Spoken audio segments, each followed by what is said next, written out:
Yun, at ayun na nga mga pre, no, kaka-out lang namin. Ngayon po ay araw ng Friday, last duty namin. Napakagandang balita mga pre, no. Yung mga kabayan po natin nung dumating ng 29, nakita ko po kanina. Sakto, break time po namin. Napakasaya mga pre.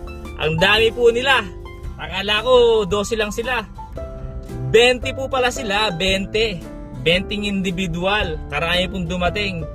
Ano pong agency nila? Ang agency po nila, ISO, Venture at saka Magsaysay. Grabe po talaga, napakasaya. Wala akong masabi pre, wala akong masabi. Na-starstruck ako pre, no, nung pagkita ko kanina sa kanila. Ang dami nila. At ito pre, no, nakakuha ko ng clip. Let's go! Mga pre, yung mga tropa natin, mga bagong dating, oh. Pre, kamusta? Sir ni Butcher.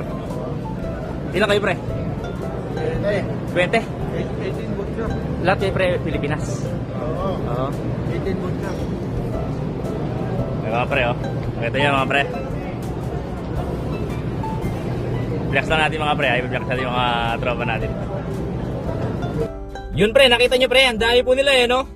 Ang approximately na dumating pre, no? Kung babalikan po ninyo yung mga vlog ko nakaraan, siguro mga 60 individual na po.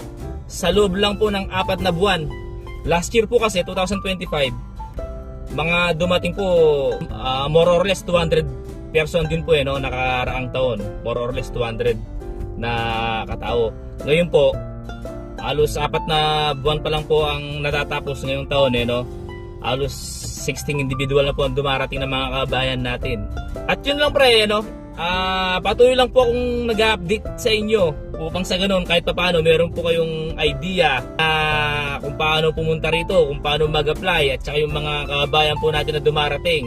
At least na-update po kayo eh, no? Sunod na araw ay pupuntahan ko po sila sa apartment eh, no? Yun lang pre, no?